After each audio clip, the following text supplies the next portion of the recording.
Altered fans, Aaron with Gamers Guild USA here, streaming to you from Gen Con 2024. With me is Eric D, the Chief Marketing Officer of Equinox. Nice to see you. Absolutely, a pleasure.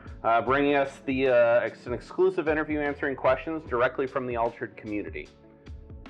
So let's get started. Eric, just diving right into it. I'm going for it. Let's go. All right, what's a question you wish someone would ask you in an AMA? An AMA right now? Oh my god, I wasn't prepared. I'd say maybe the one I'm used to is when is my Kickstarter coming? You know, that's the most frequently asked question. First one that comes. So, by the way, just introducing that, it's coming soon in the US. Should be first 2 weeks of August. Great. The start of the deliveries, and then should finish up late August, early September, something like this. So we try to do our best so that you get the Kickstarter at least before the official release of the game on the 13th of September. Awesome. But then what would be the question I'd like to have? Well, I don't know. If I get an answer, if I find one later, I will come back to this question. Yeah, okay, perfect. This one is so difficult to start with. All right, well, that was supposed to be my fun icebreaker question. Okay, all right, so here's my second icebreaker. What's been the most satisfying part of your journey so far with Altered? I think that the most satisfying part is that anywhere we went for more than a year now, because we've showcased the game before it was announced at Gen Con last year, but it was showcased in France only in private circles and so on, was that anywhere we went, anyone looking at the game or playing it, at least with the demo decks we had or we have today, was always, most of the time, very much enjoying the pleasure of playing the game. So it was always a good time, and all the feedbacks are absolutely positive.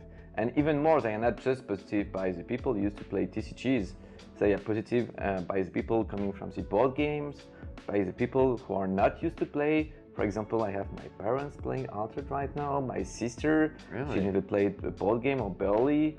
I have friends of mine who are not into board games at all, and just because I did this Kickstarter with the company, they wanted to support me, so they bought the game, and now they are just praising me for the game I've put into their hands, so they are really happy, and that's what I love with Altered. Anyone touching Altered is usually happy to get this new product into the hands and have had a chance to test it. I've thoroughly enjoyed it, and we've been interacting now for the better part of a year, and I have to agree with you, man. It's got to feel incredible, though, when you had your hands involved in the making of it, too, to see it all become a reality. Oh, yes. It's been 3 years, 3 very long years, very intense years, and where we didn't know what strategy we would have or what product we would have in the end, because we needed to invent the product, to build it up from our hands, so we would know who it would be made for and so on, because when you design a product, in the beginning you have some guidelines, but what you end up with, it's not always what you think you will have. So, but in the end, we love the products, we love the art, we love everything we've done with the game. We've still a lot of stuff to do, in particular the online side of things with the app and so on, and the organized play, which is going to start on September.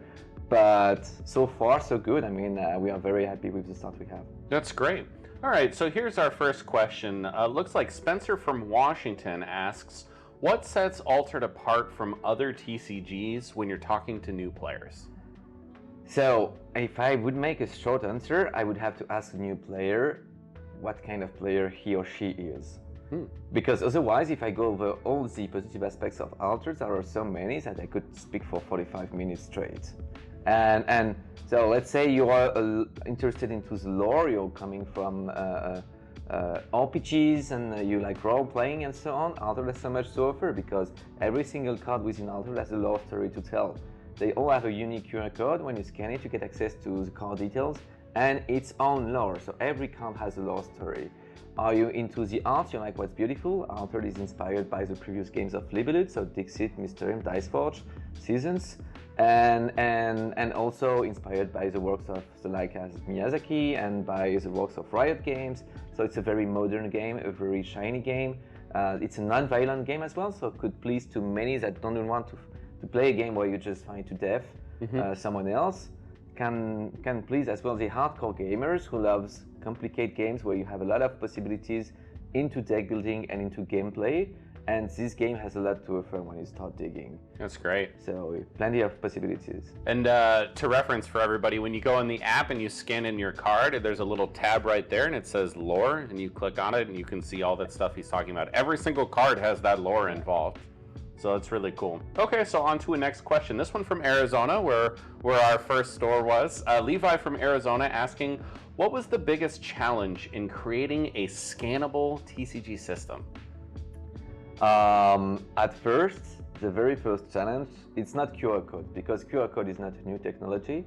It was more how do we do to produce a card game like this one with QR codes, which are all unique. Whereas usually you print card games, like most TCGs are printed via what we call offset printers, which are 50 meters long, big machines that just copy and paste the same thing over and over per millions. This is how Magic is made, this is how Flesh and Blood is made, Yu-Gi-Oh, Pokemon, and so on, all of them. So it's very efficient because it's huge, it does a lot of cards at the same time, and it's very cheap.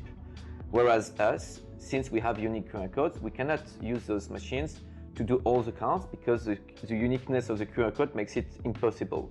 It's not a copy and paste you can do. So instead we have to print the cards without your QR code through this technique, and then we have to send the cards to another factory to add the QR codes manually via another machine. So it just raises our costs, which means that we are trying to have a game that remains cheap to buy. So we are around €4, $4 for a booster pack, which is below the market average. And at the same time, the product is more expensive for us to produce. So I think this was one of the biggest challenges ever we've faced here. Well, and it's interesting too, just to segue into that, like you really turn something that you're describing as a challenge into a strength, really, with the unique system and the ways that Altered is innovating to really capitalize on your ability to say, no, you know what? We're going to make cards that are the one of one in the entire world, and we're going to make them, what, 1 in 8 booster packs, right? Yes. So 1 in 8 booster packs, you know, you can open a pack and experience a card nobody else on the planet could ever have. Yeah. And if you don't sell it or trade it, then it's yours forever. And I think that's really cool that you guys saw something that was, you know, you had a vision, you want to do it a certain way, and then you said, you know what, we'll make that a strength. Turn it into an asset. Oh, the question of your people here was about the QR codes, but ask me the same about the uniqueness and the unique cards. That's another challenge. That's a big one, yes. Absolutely. So the next question's actually voted by my staff as the best question submitted from us. Okay, let's go. Jaymond from Arizona, you just won a booster box. Congratulations, Jaymond. Their question is, are there plans to expand the Altered IP into books, comics, or shows? We've had this question somewhere already. Okay. It's easy to answer because, well, at least until now, because the answer is yes. I mean, wishes, not plans.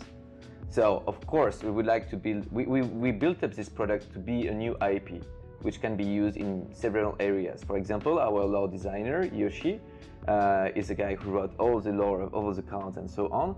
He has also already prepared plans for an RPG. Because he's a very big fan of an RPG. He wants to make Altered an RPG. But that's just an idea for now.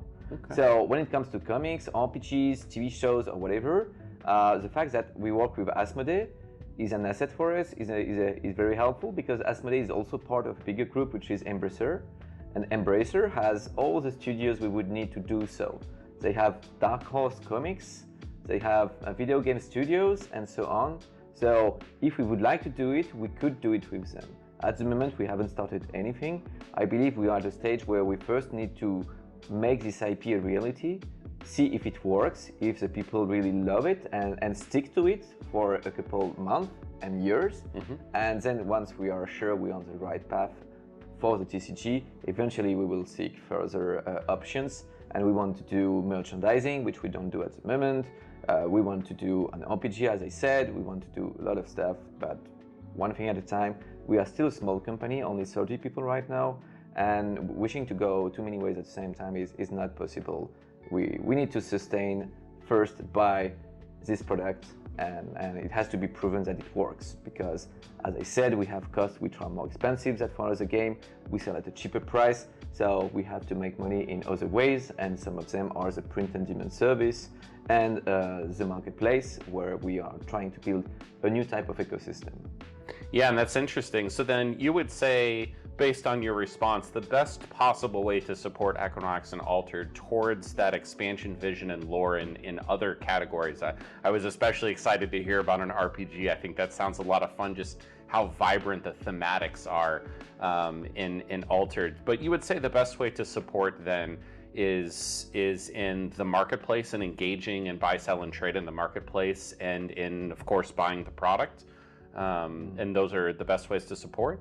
I wouldn't use the word support, because it's more likely that if we do things right, people will just love using those tools. So it's more on our side. We've promised that from the beginning. People have joined the ship based on several different reasons, but for many of them, it was that we are offering something which is different from the usual TCGs, where you have to, when you want to sell a card, you have to go over TCG Player or a card market in Europe, and you buy a card or you sell a card, you send it, you ship it to someone, you have to pack it, it might be damaged, lost, or whatever. We wanted to get rid of all of that. We wanted to bring something fresh and new. So it's all in our hands. In fact, it's all doable. It's not genius technology. We are not NASA. We don't go to Mars or whatever. Sure. So everything is doable, but it requires some skill, organizational skill, time, money, of course.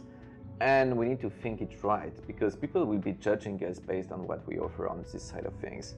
So the luck we have, the good thing is that our community right now, the one we've built until now, is very nice with us, is very helpful, and they are supportive to each other's.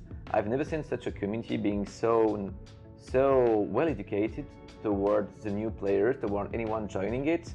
We have more than around 10,000 people on Discord right now. Yeah. And you've barely seen any insults or whatever this type of thing can be usually on Twitter and so on. You haven't seen it yet, at least yet. So we are very happy that we are building a very peaceful and enjoyable and supportive community.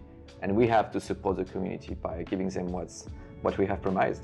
Yeah, and I can say, speaking for myself, you guys have done an amazing job at communicating, and you've answered all of the questions that my community has had. And I mean, we're doing an interview right now, right? This is great, and I just really would commend your level of engagement. It's really been remarkable and much appreciated too. I think especially with all the innovations and unique, I mean, you guys are really trailblazing into a more modernized, futuristic trading card game, and I think we're all here for it. The community is really excited, and but sometimes I think these things, they require a little bit of patience and a little bit of support, and yeah. So okay, all right, I'm on.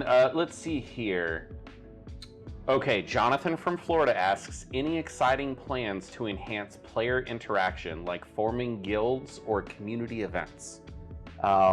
So forming guilds or something like is a really nice idea. We've had some discussions about the social tools built within the app, but the app is so young at the moment, and this type of thing can go, I mean, we have so many good ideas that would require so much time or more money or more developers and so on to make existing very soon, that they are all like somewhere, Yeah. We have all those ideas. But what we want to build is, we want to build a sense of belonging to the factions. That's the first step for us. It's not yet socially speaking, something where you and I will eventually meet, because we might be in different factions. But for example, I'm an Izmir player, you're an Aldis player. Yep. So we are willing to make it so that you feel like you belong to a faction and that you are supporting your faction results. So for example, in the future, in tournaments that we would organize, we hope that we can provide a system where people that do best for the faction would be rewarded, whatever the results they do in the end. If they end up first or 58th, they would be rewarded for being the champion of the faction. And we want to make it so that the attachment to the faction is bigger. And then for the community tools and so on, I mean, guilds and so on, why not? You could create a group of friends and the app, why not? But we believe it's also built around the stores themselves, because your community is where you play, and we want to emphasize and to incentivize players to play into stores, because we believe this is where you socialize for real. And like board games as well, we believe TCGs and playing one-to-one or with people in real life is a goal we want to achieve. We want to bring people to meet into the LGS. So that's our goal. That's great. Next question's from your home country of France. Oh. Presumably we translated this. I hope we got it right, Benjamin. Benjamin from France asks, how will events influence the lore? So, in the beginning, like in 2024, not much. It's planned to come. It is planned to come, and Yoshi, our lore designer, has been pushing so much about it that we already have an idea for set 2. We hope we can implement it, and you will very much like it. Well, that's what we believe you will. So set 2, you should start seeing something. And then part of the plans that would come later are a little foggy right now, just because they might revolve around the biggest events, which we are currently discussing with the tournament organizers, budgeting, and thinking what do we want to do, what can we do, when and where, and so on. So as long as we don't know exactly what we do for the second half of 2025 or Q2 or Q3, as we say in business, quarter 2, quarter 3, I cannot really answer this question, but we have plans. We just don't know how they will be implemented yet. So the bottom line, stay tuned for the first little inkling. Set 2, we'll get to see a taste. Which comes out late January and will last 4 months. So yes, set 2, there will be something for you. Great. All right, so let's move on to another question. Looks like, this is one of my questions. How can people submit or upvote suggestions for the Altered app? I know it's in beta right now. Mm-hmm. It's some people are having flawless use and some people are having a lot of issues. Yeah. And I know right now, to emphasize to everybody, it's in beta. It is. But what's the best way to help contribute to making that process better? So I'd say two existing ways, and one third we have been thinking about, but which is not yet unveiled. First one is social media. Obviously the Discord channel, there is a channel made specifically for this, where you can talk, and our devs and our teams are on those channels. They read you from time to time whenever they can, so they are inspired by what you say. Second thing is we have a new what we call Zendesk service, which is a ticketing service where you can tell what you think about, and we get it in an organized way, so we can organize our answers. I think from memory, the address should be https:// or the // support.altered.tg. But if you want to get the address right, you just go on the last news that I've published tonight, or the news of the launch of the app. At the bottom of the news, you have the address. So you go there and you say what you want to say. We read all of you, don't worry. And the third thing is, and it's a pretty interesting story. There is a video game studio in France, which is doing games for years now. It's very French studio, and they have developed a platform which is made to build up games with the communities. So they have built up a tool which is made to provide communities with opportunities to participate into the building of a video game. And we've been chatting with them to try and see if we could use their solutions that they have made in-house to use it for Altered. So you would have an interface, a website with a lot of features where you could upvote, downvote IDs and so on. And if it sees the light of day, that will be very useful for the community, because they will have a place with a forum, with everything you need to interact with us. And That's also great. Rewards, because we believe a community that puts their head and hands to the task has to be rewarded. So it's all thought in this way. I love that. Okay. How will trades work using the app? So at the moment, it's very simple. Once you have scanned your cards and they are saved within the app, you have access to your binder, which is called trade list. So you go to the trade list and then you add cards to the trade list. And this trade list is basically the place where people can see what you have available that you want to show. So then you can go to the friend list and you can add people via that tag. So the tag is available on your profile. It's like a battle tag from Battle.net or other online services. You give it to friends, they just add you, and then you have them in your friend list, and then you can trade one people to one people. It doesn't support money, real money. It's just the old way of trading. I am interested in those cards. I click a button, it tells you that I'm interested in those cards, and then you are able to check my collection and let me know if some cards I have are of interest for you to make a deal.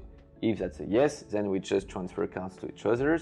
You can also use a service to give away a card to someone without expecting anything in return, or maybe just because you do live trading, I bought you a card with cash and you give it to me this way, or you're my little brother, I want to give you cards or whatever. So It's very basic, but it's functional, and it brings some flavor of souvenirs to anyone that used to bring his binder anywhere they went in school, in college, and nostalgic. Any place, where you were just trading face to face. Whereas today you mostly go over online marketplace to do this kind of trades. And I think there's the news article last week has visual walkthroughs on how to do this too. So if you want a more visual process, you can check the news articles on altered.tcg and it'll actually walk you through step by step how to do that visually. Okay. Will you offer two-factor authentication to protect collections? Yes. Okay. It is planned. I don't know for when. Okay. But it is planned. Yes. Great. It's a basic. Let's see. How will stores be able to handle staff login access and inventory security? So right now, you allow multiple logins from different devices, right? So if you have multiple stores, multiple staff using it at the same time, that can happen. But how do you handle in terms of like security and protection? Because at this point, I mean, it's a lot of digital cards, and I think for retailers, that's a lot of value. Yes. So at the moment, it's very basic, as you said. There is no sub-right system, but this is going to come at some point. Exactly when, I don't know, but it's going to come. We want to offer you ways that, let's say, this is your store account, so you are the master account, you have access to the master account, and then your employees or people working with you, they have their own player accounts, and you just add them to your store account and you choose the level of rights you want to share with them. Right. So you can you will be able to choose, for example, which stores they would have access to. If you have multiple stores, you could register all the stores, and they would only see this store, this store, this store. Or you decide to have only one store for online selling, and you have one collection, and then you decide if they have access to the collection only, or if they have access to the collection and the event management tool, or only the event management tool. If they have access to the bankroll or not at all, you will be able to choose whichever, from all the big parts you can access to, whichever parts you want them to have access to. Could you speak to even roughly, what is the earliest that could possibly happen? I hope no later than Q1 25, which means March 25. I don't want to be over optimistic, but once again, I don't have the specifics in mind, so I'm just assuming. Okay. Here. So we could say you're already looking to do it in the next 6 to 12 months. It's up on a priority list. It's a high on the list. It's very high on the list. Awesome. Just because it's part of the confidence you build with store owners, and whereas in Europe, not many store owners have more than one stores and have more than 4 to 5 employees, maybe, like, I don't know, maybe 20 stores in France that would go above. We know in the US and in some other countries that works very differently, and your needs are just gargantuous compared to ours. Sure. French. Awesome. So, well, we really appreciate you, looking at all of the needs from everywhere. Next question, Shane from Connecticut. Will the app help run organized play events like maintaining brackets and confirming deck lists? Yes, so I can tell you a little more about it because we've done a lot of interviews with you, by the way, as well, recently about the design of how it would work. So basically what we are doing is we are building an event tool built within the app, which will allow you to advertise the events you do organize, which will allow players to to click and let you know that they are interested in participating into your events, but they will not register and pay through the app, because all store owners in the world right now have different systems to have their customers pay for their registration to their events, and they have built them up on their website or whatever, and they don't want to use 25 different ways of billing people. They want to do it all in one place. So what you will do is you will link your own system to the event on the app. So me as a player, I will just click and say I am interested in this event. Once clicked, you will get from within the app the player registered as interested into this event, and the players will just read the description of the event, see that to register to this event, click here. They will click and go to whatever page you have. They will register, and you will make the connection in between. Okay, he has paid for this event. I see he was interested in the event, so this is the same people. I just turn it from interested to paid. Okay. So he is validated for good within the app, and then on the day of the launch of the event, from within the app, you will click on the button that says launch tournament or launch event, and it will launch it based on the characteristic you wanted. So usually it's a Swiss round system. You just enter, you have the number of players based on the number of players registered, and it just starts and it builds up the system, the round 1, round 2, and so on. And you can change everything, like best of 1, best of 3, and we have been inspired by all the main tools which are available in the market right now. It's gonna come as a beta version in the early days in September, but once again, we know how much this kind of tool is important for you to make it work for your people. And we hope that we have recently noticed most of the mistakes that have been made or pointed out by the users, which are the store owners. So we've had interviews with French store owners because it's convenient, and with your teams as well. So we hope we will avoid the major traps of this kind of tools.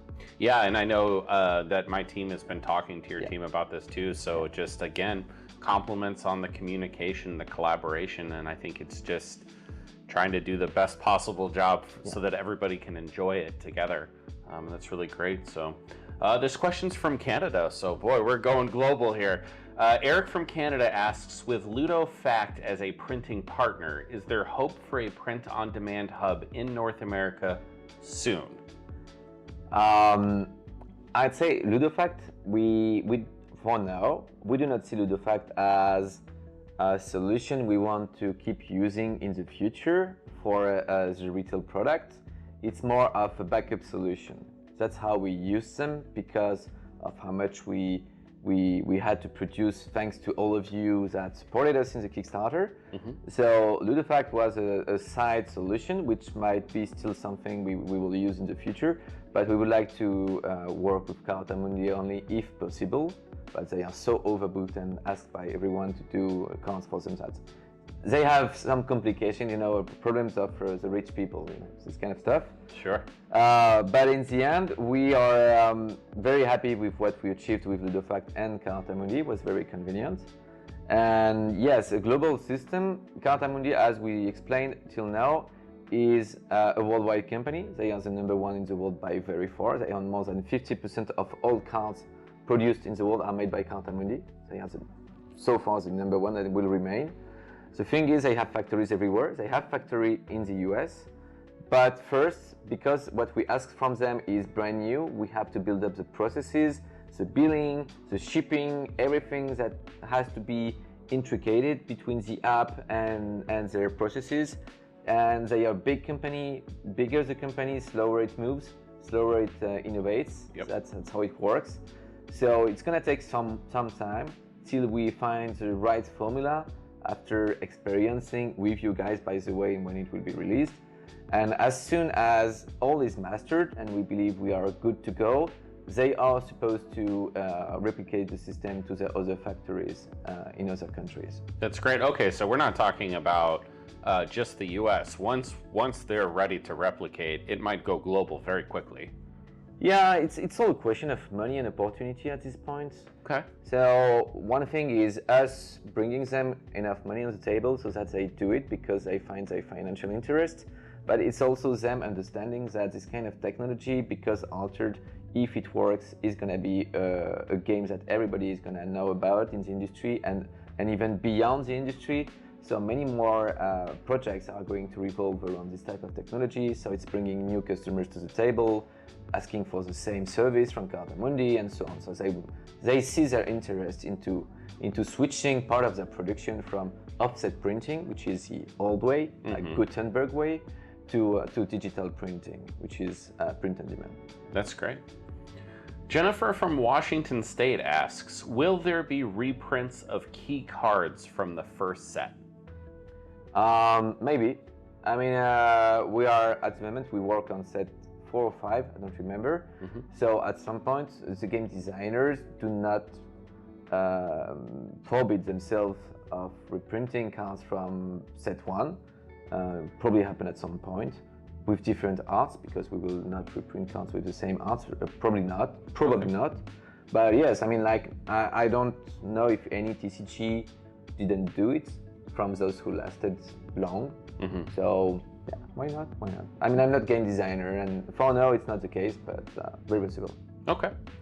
Parker from Washington State asks, how can I encourage my local game stores to support Altered? I'd say one way of doing it is coming to our Discord, going to the US channel and just ask if there are people which live in the same area, you know, to create kind of a group. So you would have more influential power to your local store owners if you come as a group. Second is just speak with your store owners and see what they think about the game. Third is, it's a bit late right now, but we've been offering opportunities for many stores in the US and in Canada to host roadshows. Roadshows was us paying demo players to come and offer you a chance to discover the game within your store for free, with rewards and so on, and even store owners just kept the decks so they could offer the experience to their customers later. So we did that a lot. Also, I'd say if you want to help your store owners understand what Altered is all about, you have plenty of content online. We have done a very nice What is Altered video, which is available on our YouTube channel, that summarizes in like 4 minutes the main things you need to know about Altered. And if you want to speak numbers, I mean, we've been the most funded Kickstarter TCG ever by very, very far. And usually when you go big on Kickstarter, you're noticed by the industry. That's great. Great. Savannah from Washington State. All right, Washington State's really representing here. Are there plans for playing against friends or ranked matchmaking on Board Game Arena? So, let's start by releasing Board Game Arena, where you can play with your own collection, step 1. And Board Game Arena has its own automated system where you can play against people you don't know about, and you're just matched with those people. And you have an automated ranking system, an yellow system from Board Game Arena. So this is what will exist in the beginning. Then is Board Game Arena willing to invest on making it evolve, or are we willing to make it evolve? Probably it will depend on how successful it is, what you guys think about it, if it works well for you, if you like it. And then we will just read your comments and see how loud you are on the topic and what you expect from us, and we will discuss with the guys from Board Game Arena. It's not that hard to discuss with them because they are based in Paris, we are based in Paris, they are owned by Asmodee, we are partly owned by Asmodee. So it's an easy topic for us to keep making the product evolve. Do we want to do it? As I said previously about it, is we want to provide you with the things you want online, of course, but we also want to favoritize real life first, which means playing into stores, into gaming bars and so on before the online version of the game. That's the objective. But doesn't mean we will do nothing. At the moment, the most we have thought about was like, let's say we do a world championship and we have like 32 slots. random example. Maybe we take two of the 32 slots and we give them away through online playing. So at least people that have only access to online playing get a chance to qualify for Worlds. That's really great. Because we know some people just don't have any stores around them and get no way to play anywhere else but online. Absolutely. Well, now I'm shooting for that one. No, I'm kidding. I'm just going to win at the store. Yeah, and the pro players are going to play anywhere that's possible. I have no hope. You know? All right, so just a couple more questions now, Eric. Bryce from Texas asks, any other uses planned for the QR system besides what's been announced already? Can you repeat your question? So they're asking if there's any other planned uses for the QR code system. Okay. Like, do you have any idea in mind so I can counter? We didn't really know either, because I feel like the QR is essentially just a unique ID code. Yeah. And so right now it's printed on the card. It's the card's ID code. Yeah. You can recode it, but if you recode it, you're just heading to somewhere else. Right. A different URL. So QR codes are not meant to have multiple possible destinations. Okay. Yeah, fair enough. Well, I tell you what, Bryce, if there is clarification for that question, take it to the Discord and ask in there, and we'll see if we can get. But I have one idea that I could answer about, because in the beginning, not nowadays, but in the beginning, so many people were complaining that the QR codes were ugly, and that we should make them fancier and so on. Yeah. So you can find some examples online of fancier QR codes which are drawn in some of artistic form. And they are beautiful, and the reason we didn't go with them is because we weren't sure that the system would be efficient enough to scan those non-typical QR code. And I can tell you, I was blown away today when I got to use the app for the first time in the quick scan, and I'm not exaggerating here, I quick scanned a 30 card draft deck in like 20 seconds. It was incredible technology. I've never seen anything like it, so just compliments on that. And by the way, for you US customers, the fact that part of the retail product is made by Ludofact is an advantage for you, because Ludofact is digital printing technology, which means that QR codes are just perfectly printed all the time. Whereas with Carta Mundi, we've had some from time to time, some QR codes, they had less ink on it, and some they are slightly harder to scan, and from time to time you're like, okay, it works, and then one card doesn't want to scan just because the printing system is not perfect. Yeah. With inkjets, so yeah. So check carefully.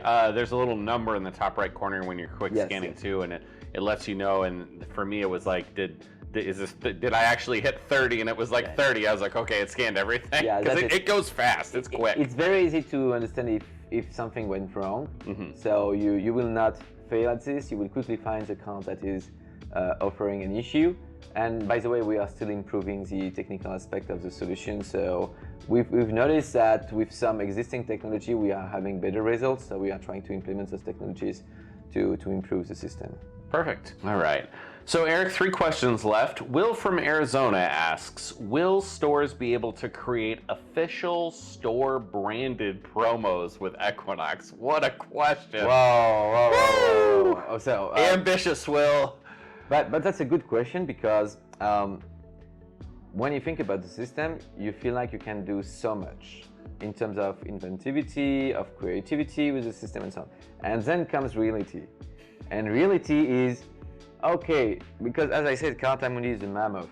You know, it's a gigantic company and they have hundreds of customers. And when you want to do something, that's not just, hey, I give you the PDF of my account, can you make it in? Yeah. No, they're like, okay, we have those $10 million machines which have thousands of buttons and of setups, and so you want to give me that, but then how many cards do we need? Do you want different foiling technology? How do we do those? Foil, not foils, they don't go together. And then you want to do that, and then we have the online app where we have to sort them per families. For example, if you want an art from a card, does it go into the family from within the set, like the Kickstarter set, or the Beyond the Gate set, or is it a separate set because it's a special card? How do you handle the database, and so on? So At some point, it's gonna be smoother. Okay. For now, it's like hyper complicated stuff. I'm not even trying to explain you how the cards are generated, the files are generated. It's not an artist that makes just a card within a frame. It's a frame which is added to another file, which is the art, which is added to another file, which is the QR code. All of this is automatically built up by the system, taking information from many different places. So right now, me, marketing guy, I want to do things very quickly. You know, I have ideas, I want that to exist. And anytime I discuss that, it's like, okay, we need 10 months in advance to make it so. Oh my God, 10 months. I need it for 4 months later. No. Okay. Then that's next idea. So what I'm hearing is, with enough time and notice and a high enough order quantity, maybe. Yeah, it's also that, let's say, first time you build a new car. First car ever, they didn't have any automated machine to make those cars. You know, they were crafting. You're making the technology to then make the technology. Yeah. That's kind of that. At the moment, our way of doing things was very experimental. So we built up tools ourselves, which have a lot of ways to be improved to make our life easier.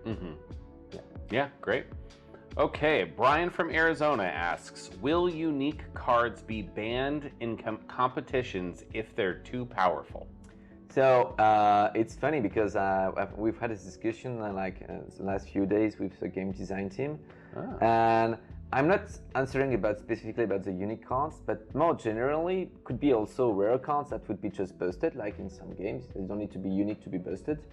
And the answer is, on the unique cards, I don't know yet, because a unique card is unique. And the game is built in a way where a unique card, even if powerful, isn't supposed to win by itself because of its presence on the board. It will be strong, but it's not like the card comes into play and say, okay, I won. Right. I can't just rest and I won. You know, it's a permanent that destroys everyone and so on. No, Altered doesn't work this way. But then when it comes to busted cards, in particular rare cards, yes, we will probably at some point have to patch some cards that we have failed to identify, that are or that the community hates and they are not willing to see this card being played.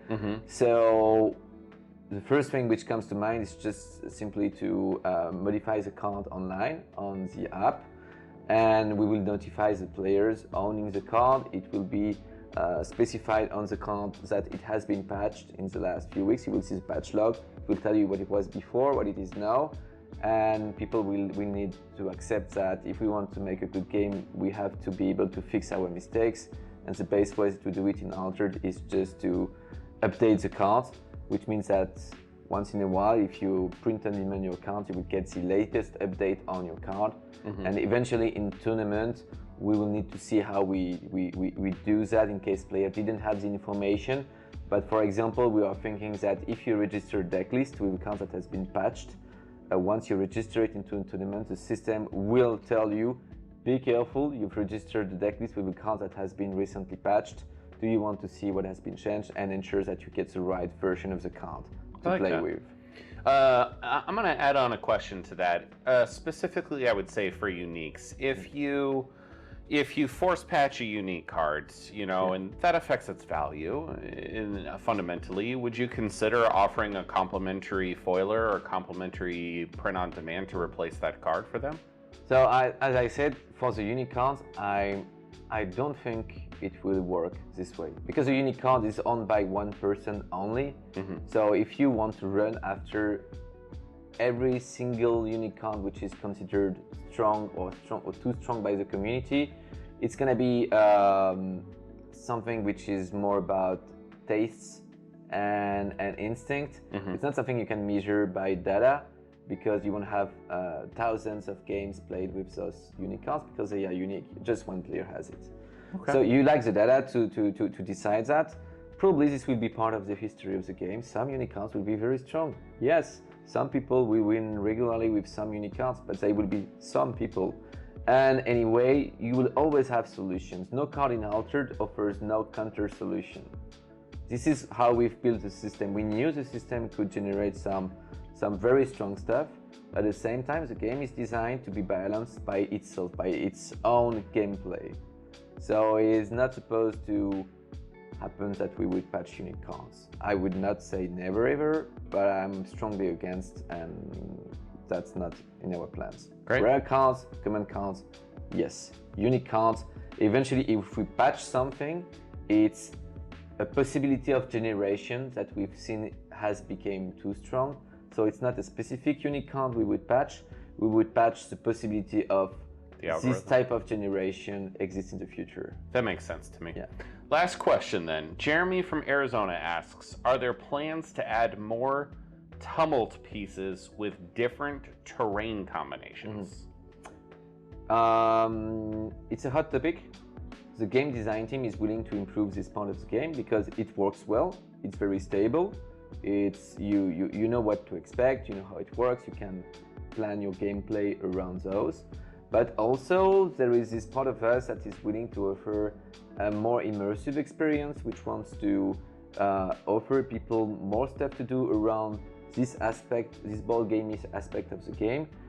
It's an R&D topic right now, so it's not like something we have found the idea we wanted to implement for now, but we've been testing a lot. I have been playing with new ideas recently during one of the last playtests, and they are experimenting. You know, they need to try some stuff. So when will they find the right recipe, if they will find it, and when will it be implemented, I have no idea.